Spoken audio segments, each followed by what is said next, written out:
2 வருஷம் ஜெயில இன்னைக்கு நான் ரிலீஸ் ஆனேன். நேரா உன்னதான் பார்க்க வந்தேன்.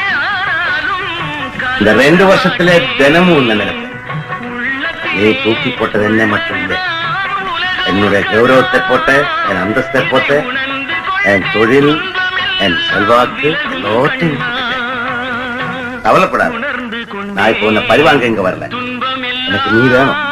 ஏசி பன்னீர் செல்வமாக இல்ல, நான் திரும்பவும் போலீஸ்ல சேர மாட்டேன். நீங்க பயப்பட வேண்டாம். நீ திரும்பவும் போலீஸ்ல சேரணும், யூனிஃபார்ம் போடணும், போட்டு என்னை எதிர்த்து நிற்கணும். அப்பா பார்க்கலாம். வெளியே போக வழி அந்த பக்கம்.